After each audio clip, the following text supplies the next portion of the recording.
Sea Palace, high above 3773 East Broadway. This is a live edition of the Jake Feinberg Show. Comedy on Power Talk. Please go to our website, powertalk.live. Download our free app and stream all of our live local programming, including Solomon on Blast, The Jim Parisi Show, and yours truly, The Jake Feinberg Show. Can't thank you enough for making us part of your day today. Without further ado, I want to bring in a guy who was responsible for creating the vibe and the environment that allowed music to flourish in the San Francisco Bay Area, on both coasts. But this has been an excavation of the idea of trying to say the music did not happen in a vacuum. It occurred because of a commerce-based record industry and because of grand poobahs like people like Bill Graham and his associates. And I get a chance to talk to one of them today, Jerry Pompili. Welcome to the Jake Feinberg Show. Well, thanks for having me, Jake. How do you pronounce your last name? Pompili? Pompili. Pompili. As my grandmother used to say when I asked her, because everyone pronounced it different, she said, any way you want to. I like Pompili. I like Pompili too, man. It's such a great to connect with you. You know, just for the audience listening worldwide, I just wanted you to talk about, we are all fully interconnected now.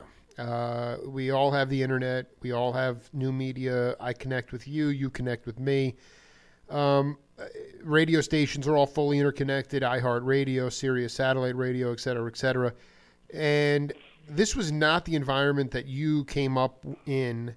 It was regional record companies, regional venues, regional bands, regional radio.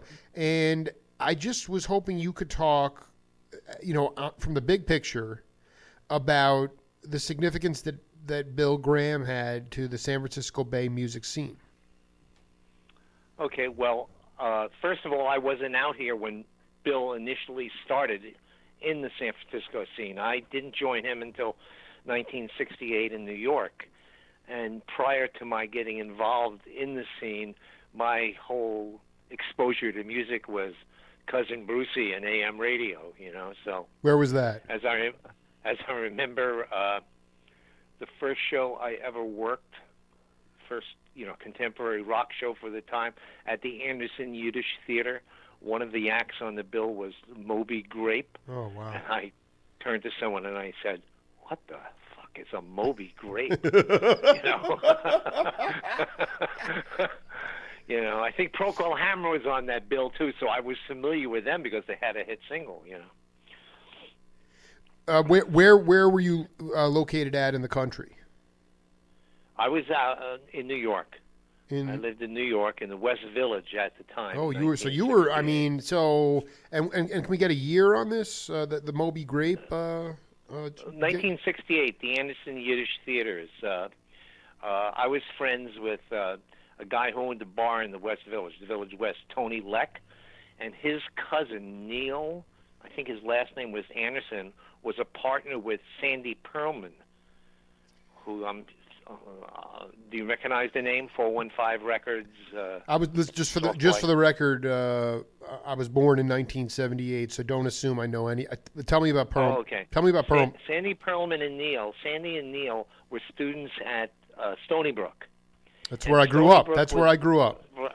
Right. Yeah. Stony Brook was kind of like the first place that started bringing acts in and doing shows, acts from California and from England. And there had been some shows in the village at the time, but they were all fly-by-night stuff, nothing that ever stuck. And Neil came and approached Tony. I was, a friend of Tony's and working at his bar as a bartender from midnight till 4 in the morning, about bankrolling this idea they had with this little theater over on 2nd Avenue and 4th Street called the Anderson Yiddish Theater. It's a famous theater, goes way back for Yiddish theater. Wow. And they needed like $15,000, and Tony went for it, and he brought me over there, and actually I was an usher. But the place was totally chaotic, so I just started organizing it. It's kind of like what I do. And and we started doing a bunch of shows. And I don't know. You've probably read the Bill Graham book, I'm sure. But it's been I mean, I don't. This is your interview. Okay. I want to. So This is. First of all, was it like klezmer music in there at the beginning when you first moved in, or No, it wasn't klezmer music. There was nothing happening at the time. Huh. But prior to that, it was everything. It was theater, music, but it was all Yiddish, all Jewish theater and stuff like that. Wow. As a matter of fact, Michael Tilson, from what I've heard, Michael Tilson Thomas' family was involved in the theater in somewhere. Anyway, so what happened was I get a call from Tony one day, because he always liked me to come along. I was like his muscle, I guess. He thought. I never thought of myself that way. Anyway, he said, this promoter from California wants to talk to me. So they set a meeting at the Tin Angel, this restaurant on Bleecker Street in New York, right above the Bitter End. Hold on for a second. The Tin Angel, that was a jazz club. No, it was I'm sorry, the Tin Palace I'm thinking of. Go ahead. Okay. Continue. All right. The Tin Angel, Tin like Angel. I said, was right above the Bitter End. I think it was associated with the Bitter End. And so we go up there, and we ordered some food, and we're waiting for Bill to show up. Tony's sucking on some soup.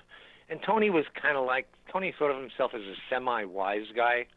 He grew up in Brooklyn. He went to school with two of the nephews of Carmine Lambadozio, who was one of the mafia dons in Brooklyn at the time. So Wow. he thought he was like connected. He thought he was like a tough guy. He really wasn't. He really wasn't, though. Right. So Bill comes in, and I hadn't heard of Bill Graham or anything like that. And you picture Bill. He looked just like you would picture him, big shoulder bag over it. Comes in, introduces himself. Tony kind of likes ignore him. I shake his hand. Seemed like a pleasant enough guy. He opens up his bag, takes out all these yellow legal pads, and he starts talking about how he's been doing shows out on the West Coast for several years now, and he has a great relationship with the acts and with their managers and their agents. And he had been to the Anderson Theater and watched the whole thing, and was very impressed with the way it was run and the technical aspect of the whole thing. And he thought, that together we can really do something in New York. And at this point, Tony stops slurping his food and goes totally off the charts. It was like a bad Jimmy Cagney impression. Who the fuck are you to come into my town and tell me you're going to be my partner, blah, blah. And he just is raging. He's ranting, And Bill is like taken aback there, doesn't say a word, Finally, Tony stops. Bill says, well, thank you for your time. I'm sorry you're not interested, shakes my hand, says goodbye, and Tony ignores him totally, and he walks out the door, and Tony's still mumbling and, no, and I go, Tony, there's something here. I think you just made a really big mistake. And what we didn't realize at the time, and I just realized this recently as a matter of fact, because the Fillmore East opened about less than a month after that, Bill must have had the whole thing in the process. And he wasn't asking Tony to let him in, to his operation. He was inviting Tony to become part of his, which Tony never realized. So there, a month later, the Fillmore East opens up, and Tony is literally out of business. His whole tech staff jumped. I didn't. He was my friend, so I stayed with him. I stayed with him till the opening night of the Fillmore East with Big Brother and, 10 years after in Albert King. And I found out that day that Tony, he told me he had printed up 2,000 counterfeit tickets to Bill's opening night and passed them out all over New York, trying to disrupt the whole thing, which to me crossed the line. And so I walked on him, because someone could have gotten hurt there badly. Anyway. Can you just explain what you mean, like physically hurt, or what do you mean by that? Well, yeah, you hand out 2,000 counterfeit tickets to the opening night show that sold out to begin with, right? You're right. And he was trying to sabotage Graham. He was trying to sabotage Graham. But it didn't work. Graham had it under control, and the show went on, and it was a great show, and it was the opening of a whole new era in New York for rock and roll music. And about at that point, I disconnected from Tony. I was friends with, a bunch of the people that worked at the Fillmore East, and about 3 or 4 months later, I got a job there as a usher. Wow. Wearing one of these stupid orange jumpsuits. And I guess I was there, let's see, it was May when I started. I was there a couple of months into the summer, toward the end of the summer, and they had fired the house manager for some, part of his job was running the concessions, and the money didn't add up. I don't think he was stealing. I just think it was, he just screwed up. Anyway, they had a big meeting, and they were going to,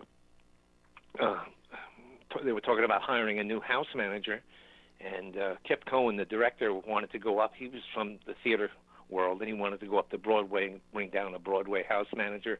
And Bill said to him, "No, we don't have to do that." And he said, "Why?" He says, "Well, since they fired this guy, that one usher has been kind of like running everything." And Kip said, "Who?" And Bill said, he didn't remember me from the meeting with Tony Legg. He said, "I don't know, that guy." And he pointed at me. So I went from usher to house manager in like 3 months.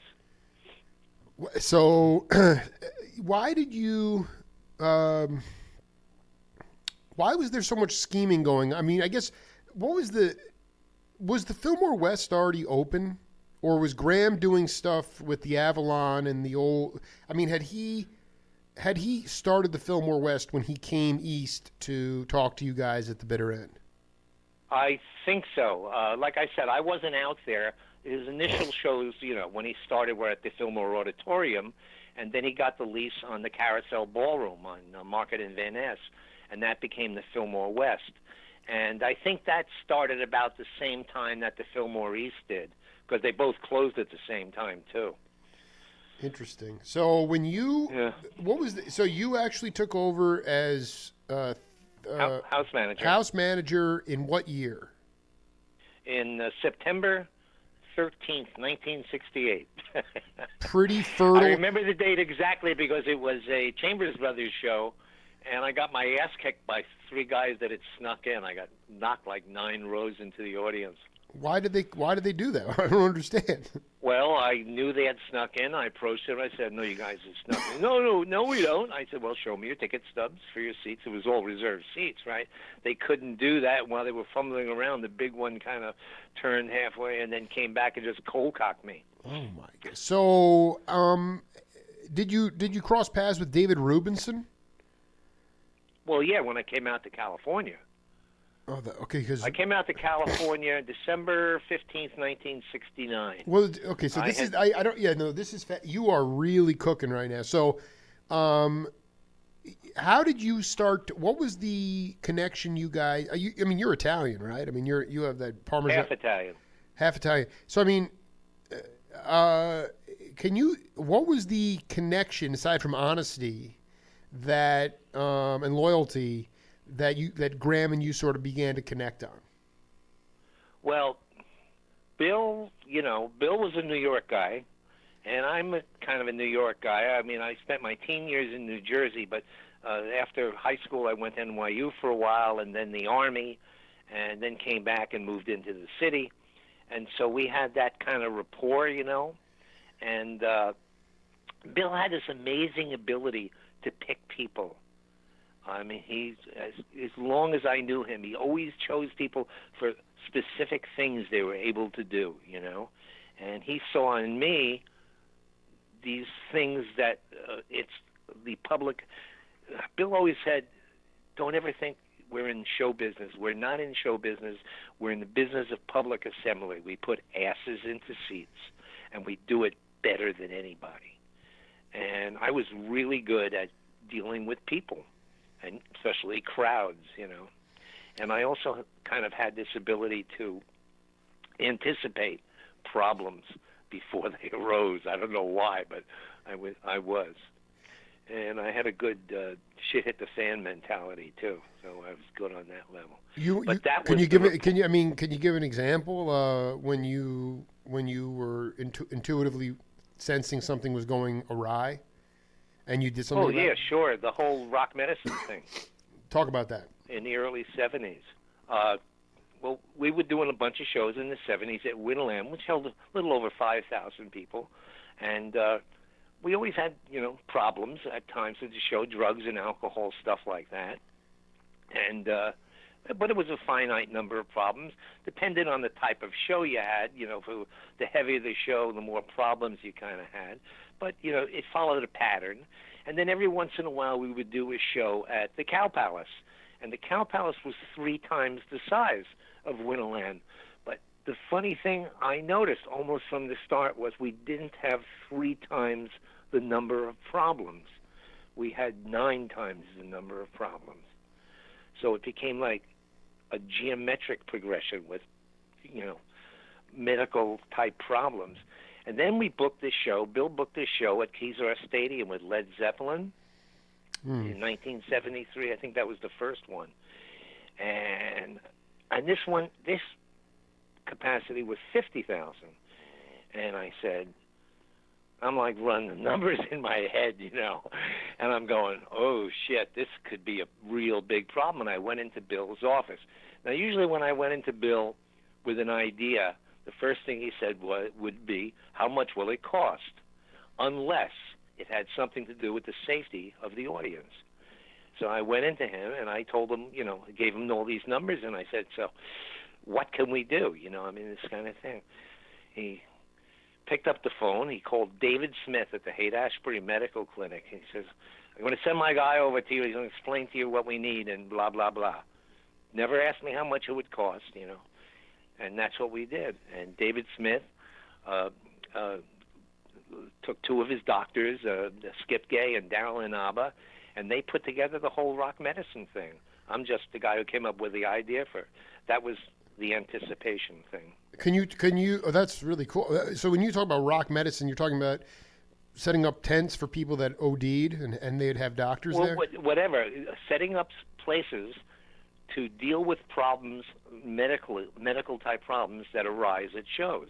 People freaking out or nodding out or overdosing or drunk and throwing up and whatever, any kind of problem that, prior to rock medicine, when there was a situation, it was either call an ambulance.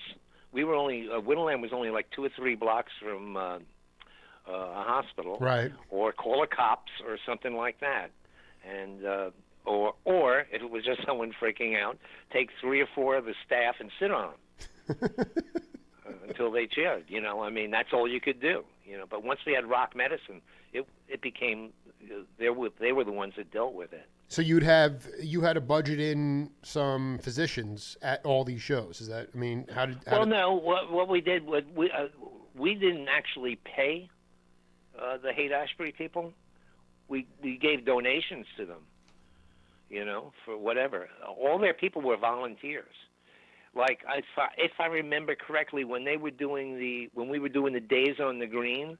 Oh yeah. I think we gave them like $2,500 for every event for supplies and stuff like that, And besides that, we would have, ambulances standing by, with, emergency medical personnel on it there too, in case we had to roll someone. But back in the medical area at Oakland Stadium, where we did most of the Days on the Green, we had 2 full ERs operating. That to me would seem like, in today's world, astronomically expensive. You're telling me they did that by donation. Yeah, and it was all free. We didn't charge anybody, and all the doctors and nurses and people that worked it, all volunteers. That is remarkable. The money we donated to the clinic, as I remember, was basically for just supplies. And here's the thing. Yeah. The first day on the Green we did at Oakland Stadium, I think it was with Leon Russell. What was that, like 76 or something? What year was that? No, 73, I think. Wow. Okay. Yeah, Leon, sure. It wasn't a hard show. There wasn't, a lot of medical problems. Most of the problems you had at these things were of people drinking too much and overexposure to the sun. But when the show was over, and I was told the story by some of the medical people, as they were leaving the stadium and going through the parking lot, they came upon this guy passed out in the parking lot. And being medical professionals, they realized he was in a diabetic coma. So they were able to deal with it immediately right there. That guy could have died, if it had, if they hadn't been there. Was there ever, I mean, how did Bill deal with the, I'm sorry, maybe I missed this, but you came out there in 71 and I came out there in 69. Oh, in December of 69. And I stayed 1 year. I came out there because I got bored with New York. The Fillmore East was running so smoothly I could have called it in. Wow. And I told Bill I wanted to leave, and he said, no, come to California. So he brought me out here for a year. And it was a little weird for me because New York was a theater and Fillmore West was a ballroom. Right. And it took me a while to get my head around that, In what way? Well, people could just go wherever they wanted to go, It was like different, but it was not. You mean the Fillmore East was more contained, where the ballroom was more. Yeah, it was more contained, and it was a theater. It was a great place, great sound, whatever, and but the Fillmore was there. But I instituted some changes. Our security at the Fillmore West was all uniformed rent-a-cops. They're great guys, but that was it. And I transitioned more toward peer pressure security, T-shirt guys inside, and just, kept the uniform guys on the outside, or, bring them in only when I really needed them, They were a great bunch of guys. And but the thing that got me more excited was Bill let me start booking and running shows at the Berkeley Community Theater in 1970. Oh, Pompili, I knew that there'd be a treasure trove. I mean, the Berkeley Community Theater.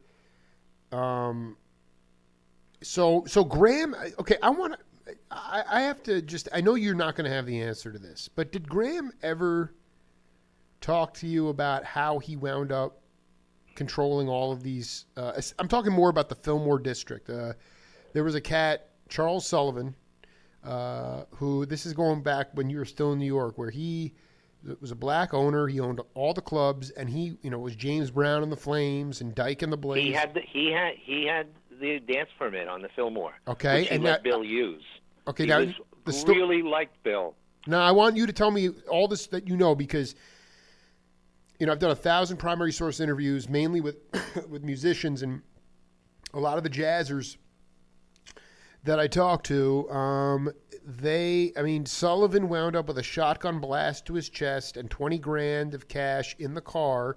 A lot of people considered it a mob hit, and Bill Graham took over. But can you talk about anything that you know about their relationship? Because I'm trying to square this circle here, because Graham didn't. I only know, Jake. I only know what I've read about it. Sure. Yeah. And it's like, from what I understand and from what I've read, Charles and Bill had a great relationship. Well, that's good to know. Charles liked Bill. I wasn't there, so I don't know. But from what I understand, Charles liked Bill. And Bill was very upset after Charles's death. But Charles had his fingers in a lot of pies, You have to remember, you're coming out of the 50s into the early 60s, and, San Francisco has never been, squeaky clean to begin with, So no, but I'm trying to. Did Graham ever talk to you about Sullivan? How Sullivan helped him become, what he was? Because he didn't really have much ownership of the clubs at that. It was all black owned stuff. It was all black Chitlin circuit. Yeah, right. Well, Bill never owned the Fillmore. Still doesn't. We still don't. Mm-hmm. But it was just leased. It was rented. But no, he never talked that much to me about Charles, other than I've heard him say a few nice things about the guy. That's it. So let's go back. So you were out there, and it was cool. And then Graham said, but Graham rented all these halls. I mean, he had the Berkeley Community Theater. He had all these places under his own domain. Right. Yeah, he would rent them. But Bill basically had a monopoly on the Bay Area. The only other places that's the way it was set up in those days. The initial promoters around the country controlled their own area. It was like a mob. Well, how much was? I mean, I mean, is it? Can you? How much of? Not necessarily. I mean, how like today the banksters run everything, but the mob was pretty involved with club ownership, especially in New York when you were there. Yeah, club ownership, but not concerts. Concerts were. Concerts, you roll the dice. You got to really know what you're doing. You get a loser, it takes two winners to make up the loss. Right. Clubs is a whole different thing. You got booze and you got all this other shit going on. And I knew the guys that ran that club uptown in New York, and I think they were connected. I forget their names, but the mob never got involved in shows. I don't know what their involvement in the record companies was, but I know they were involved in the T-shirt business when the T-shirt business started, because that was a no-brainer for them. I mean, they just print up a bunch of T-shirts really cheap, hire some guy and a truck, stick them on a corner a block or two from the thing. even if the cops busted them, no big deal. Right.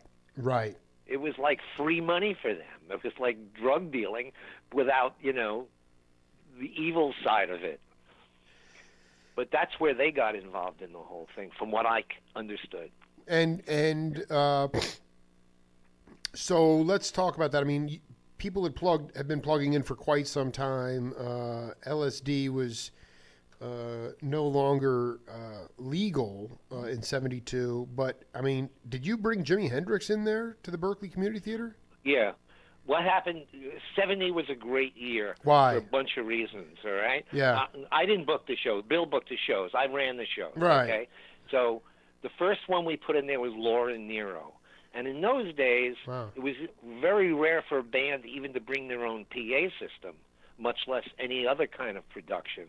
So you had a kind of like free reign to do things, And when Laura Nero came in, I wanted to do something, and I went down to this used furniture store here in San Francisco, Buzz Van Storage, and I found this beautiful little slim telephone table, Sure. And I got this glass vase, and I got one red rose, and I put it on stage next to her piano, and I had the lighting guy set a blue par, just to shine down on it during the show, and it was kind of really cool, to do this little extra thing, and that was the start of it.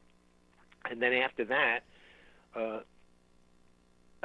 by the way, and she used, for several years after that, she used that on stage every time she played. And then after that, the next one was Jimi Hendrix, and this was the one show where I did not anticipate problems. Big mistake. I mean, at Berkeley, with Laura Nero, and we had James Taylor come in, we only had like one uniformed security guy, and then the rest were all staff, just kids. Right. And ushers and whatever. So Hendrix was the first rock show. So. And what was that, 70? Is that 72? 70. 70. This was his last show in America. So before he died. Basically, everything up to that. They did the movie of it. Well, no, but what I'm getting at is Berkeley. the everything up to that point was essentially acoustic music. It wasn't amplified in the Berkeley Community Theater. It was plugged in, but yeah. It was light. Yeah, I mean, like Taylor had. This was the first. This was the first rock show at Berkeley that I did. The rock. Okay, rock. So got it. It's memorable for two reasons. One, the fact that I didn't anticipate the fact that I would need a lot more security, because what happened was the show sold out immediately. Jimmy was an amazingly huge star, and I mean, you have to remember, Berkeley Community Theater was a high school gymnasium, and the night of the show, people were backing up pickup trucks to the doors, throwing chains around them and ripping the doors off the hinges so they can get inside. Holy cow. So It was like real chaos, okay? Oh, boy. The second thing that happened was I did another special effect that night. One of the guys that worked for us owned these 4 paintings, and they were like 8 feet by 8 feet, and they were just headshots. And one of them was Paul McCartney, and one was John Lennon, and one was Jimi Hendrix. I forget who the 4th one was. Anyway, so I thought, it'd be really cool to use this at the show. So I had them bring the painting over to the show, and we hung it from a pipe at the back of the stage, and we hung a scrim in front of it. And we lit the scrim with scoops from the floor, so it had some color behind it. And as we were putting it up, and it hung, the bottom of the painting hung like 8 feet off the floor, As we're hanging it up, I'm thinking, geez, maybe this is like too bubble gum, And I said, I don't know, whatever. Anyway, I went to the lighting guy and I said, listen, I do not want to use, you will only use this if I come up to you and say, now. Other than that, it doesn't happen, right? He said, okay, no problem. And we had like some whites, bright white lights on the floor in front of the painting so we could light it, right? Because once you kill the colors on the scrim and light the painting, the image will appear through the scrim, Right. Right? So here we are in this show, and all hell is breaking loose out there, right? It's place is full of smoke. People are standing in front of the stage waving wine bottles and beer bottles. All hell is breaking loose, Jimmy's setting his guitar on fire or something.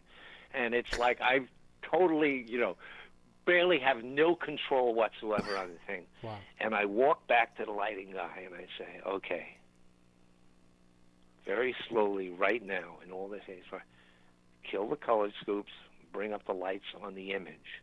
And he did, and we brought the image up for 5, maybe 10 seconds. And then I had him reverse it and bring it down, So at this point, there was that image of Jimmy's head floating above him on the stage. And to this day, when I run into people who were at that show, I ask them, so, did you ever see any special thing that happened at that show? And they all know, it's rave about what a great show it was, but no, they don't remember any special effects or anything like that. And then I asked them, I said, so at any point during the show, did you see a giant head of Jimi Hendrix appear above him on the stage? And they all go, wow, yeah, man, but I thought I was like tripping, They all saw it, but they thought they were imagining it. Is that amazing? And would you say that temporary visual distraction settled everybody down? No, absolutely not. It was just part of the show. Oh my gosh!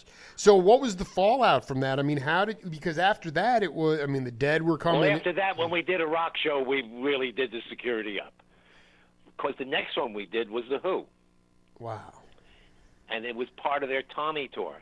Now, the Who brought their own sound system, but they didn't bring their own lighting and stuff. So I was really into Tommy.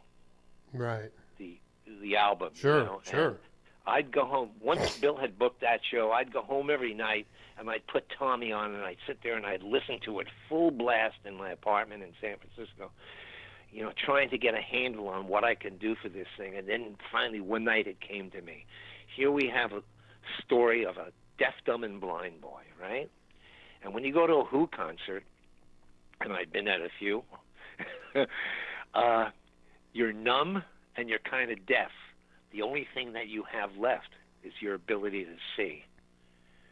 So I got together my lighting guy and I said, what's the biggest lights we can rent? And he said, well, there are these 10Ks. And they were like 3-4 feet across, in diameter. They were huge. So we rented 3 of them, and we hung them on a pipe at the back of the stage, and just like for the Hendrix show, we put a scrim in front of it, And the night of the show, it's going great, everyone's like, it's the end of the Tommy, and Daltrey's doing the see me, feel me, touch me thing. And I go back to the lighting guy, and this is the thing where you didn't operate these lights from the board. You had one of those Frankenstein switches, and we hit it right at the end of Tommy, right? And these 3 lights come on, and it was like an atomic bomb went off on stage. Pete Townsend told me later that it was so bright in the Berkeley Community Theater that he could see the dust in the cracks at the back wall of the balcony. That's how bright it was. And when the lights came on, most of the audience rose from their seats, and people were passing out. And the entire time, Townsend is like looking at the audience, and he's still playing, right? And he turns around, and he looks at the lights, and he looks at the audience, and he looks at the lights.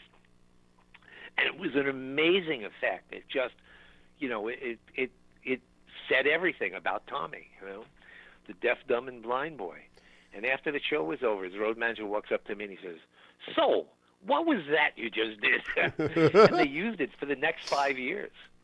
They used the whole idea for the next 5 years. In Townsend's book, he says Bill gave him the lights after the show. Well, we didn't own the lights, so we couldn't give him. He just misremembered. Did you have experiences with the Grateful Dead road crew, the roadies? Oh yeah. You want to talk about those cats? Because there was especially on the road, those guys are referred to sometimes as the neo-cocaine cowboys. Well, some of them were great guys, and some of them were total fucking assholes, just like everyone else in the world and in the music business. How did you deal with assholes? I think it's important because I have a hard time dealing with assholes. So how did you deal with assholes? Well, I didn't go backstage too much at Dead shows. I didn't like the idea of being dosed, and I had a problem with Hell's Angels, and which got a little nasty at a point during the mid-'70s. And I worked out a deal with them, because whenever they came to a show at Winterland and came out into the audience, there was always a brawl of some kind. Wow. God knows what started it off. Can I just ask you a question? Where at that time, the Angels were serving as the Dead's personal security, or what were they doing? No, they were just basically. I think they were friends of the road crew, of some of the road crew. Interesting. All right. So they would. So they were persona grata in the backstage, but inevitably when they would come to BCT or the Winterland, they would come up and start ruckuses in the crowd. Well, yeah. So I made a deal, and the deal I made with them is they don't come out into the audience, and I don't go backstage. Wow. Did that agreement hold up, or? Yeah. Yeah. So the with the Dead though, I mean, you really couldn't go back there because you would get unknowingly dosed, and you didn't like that. No, I mean, I could, I don't know if I would get dosed. I didn't want to take the chances. I had one experience with LSD in the early 60s that didn't go very well, and I didn't want to have that experience again. So that was that. So, no, going back to, because you come out, so you actually never went back to New York, or you did. And so you said you came out for 1 year, or then you got moved over to the BC? I came out for a year, and I got bored again. I did all these great shows at Berkeley, and I got kind of bored again. Right. So I took a leave of, basically, I don't think I quit. I think I took a leave of absence, and I went to Europe. And through this and that, I ended up hooking up with the Stones. Wow. How did that happen? Well, Chip Monk, who was one of the original technical director at the Fillmore East, was doing the Stones' 71 tour, their small hall tour of England before they left for France for tax reasons. Yeah. And one of the guys on the tour with him was David Nossinger, who was one of my basically lieutenants in the house staff at Fillmore East. And I was living in Amsterdam, and David had some time, and he came over and hung out with me for a week or two. And I thought, hey, I've never worked for a band, and I like the Stones, So I managed to worm my way in. I was one of 12 roadies, 6 Americans and 6 Englishmen. And the whole tour went out in one 24-foot bobtail truck, band equipment, PA, lights, everything, one truck. Wow. And you want to hear some stories about the tour? Well, absolutely. I mean, we have to do part two. I mean, did you, when did you actually come back to the States? In September of '71. Wow, you were bouncing all over the place. All right, so I ended up in the south of France with the Stones when they were recording Exile. Wow. All right, so what was eye-opening to you? You'd already seen quite a bit. Yeah. What do you mean? Well, you said you were going to talk about the tour. Oh yeah. Well, the interesting thing on the tour was it taught me a lot more about dealing with security issues. I've always been one of the guys who thought security issues were very, very important, and working in the States doing shows, police cooperation was non-existent, They just didn't listen to you about anything. They basically waited off on the side with full riot gear, waited for the shit to hit the fan, and then came in and tear-gassed and clubbed everybody. That's how they dealt with it in America. Whereas in England, the first show we did was in Manchester. We went up in the train overnight, got there in the morning, met the truck at the hall, Manchester Free Trade Hall, unloaded it, set up the lights, the sound, and stuff like that. Most of the crew went back to the hotel to clean up and get ready for the show that evening. I was called into the woman who basically ran the Stones office at the time was a woman named Georgia Bergman. She said to me, Chip told me you did all this stuff for Bill Graham and stuff in New York. We need you to, relate to the English police here when the Stones arrive. And I said, oh, okay. So I went down to the police station in Manchester to meet with the chief. And I said, well, they're coming in by train. I said, where's the best place to pick them up at the station? We have a bus to pick them up. He says, oh, no. We're not picking them up at the station. We're stopping the train a mile down the track at this siding. You'll pick them up there. Wow. I said, oh, that's cool. That avoids problems at the station. Smart, very smart. I said, okay, from there to the hotel, what's the best route to take? He says, oh, it'll be easy to find because all the side streets will be barricaded off. There'll be no one on the road but you. And I looked at him and I went, what? I mean, they had been through years and years with the Beatles and Stones. So they knew to avoid trouble, you just move it far away from you, Right. And what happened was it worked the following year when the Stones played Winterland in San Francisco in 1972. We had the police sent this sergeant over, Stan Damus, great guy, to be our liaison, and this was the smallest hall the Stones were playing on the entire tour. It's only 5,400, right?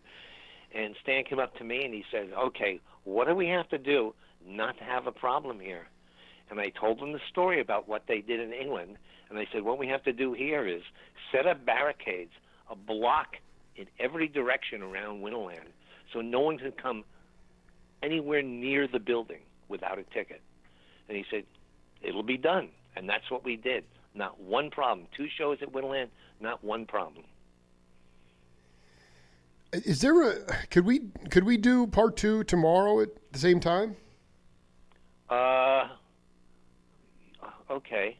Yeah, we could. Yeah, I mean, we're just getting started here, but I just didn't. I knew that I was going to tap into some gold here, but I just don't want to cut it short. You've been waxing poetic here. It's been great. A lot of this stuff is in books. Robert Greenfield, who wrote the Bill Graham biography, has done 3 books on the Stones, and he did the Bill Graham book, he did the Timothy Leary book, he did the Owsley book. He did Dark Star, the Jerry Garcia book. Sure. Well, and I'll be honest with you. I guarantee you told a couple of stories today that are not in those books, which is what my show is about. And people can read. I am a primary source journalist, excavator, and I'm very proud of people that are writing books. And one day I probably will write my own book, but I would prefer to extract new information from people to enlighten peeps and inspire peeps. So I'm pretty sure you told a couple of things that have never been on the record before. Possibly, yes. Yeah. So anyway, and we'll do. As you talk about things, your memory, brings them up. Hopefully they're true. After 50 years, who knows what's true and what's Well, I your mean, like you said, imagination he what you said about Townsend, he misforgot or he decided. I mean, what I've noticed along this journey, whether I'm poking around in the Merry Prankster area or in Grateful Dead land or the Baroness in New York with the Jazzers, sometimes you cross into truthful territory and people just don't want those things coming up anymore. They thought that was Right. dead and buried. So I'm not trying to cause any problems. I'm just trying to get at the Right. truth of it because it was a vibrant time. And, you look at today and it's like, boy, how have we become such a society that has glorified violence to the point now where, mentally, and then the easy access to guns where you can have mass shootings That's true. and so it's important to get this perspective. But yeah, so let's do set 2 tomorrow at 10 a.m. Okay. All right, good to hear you, man. Okay, Jay. All right, Take care. talk to you soon. Peace. Bye. Bye. Jerry Pompili, major player in Bill Graham Presents. He was eventually a manager of several facilities on the East and the West Coast, and we'll get into it tomorrow with him more. And that's it for the Jake Feinberg Show. We'll be back tomorrow. Peace.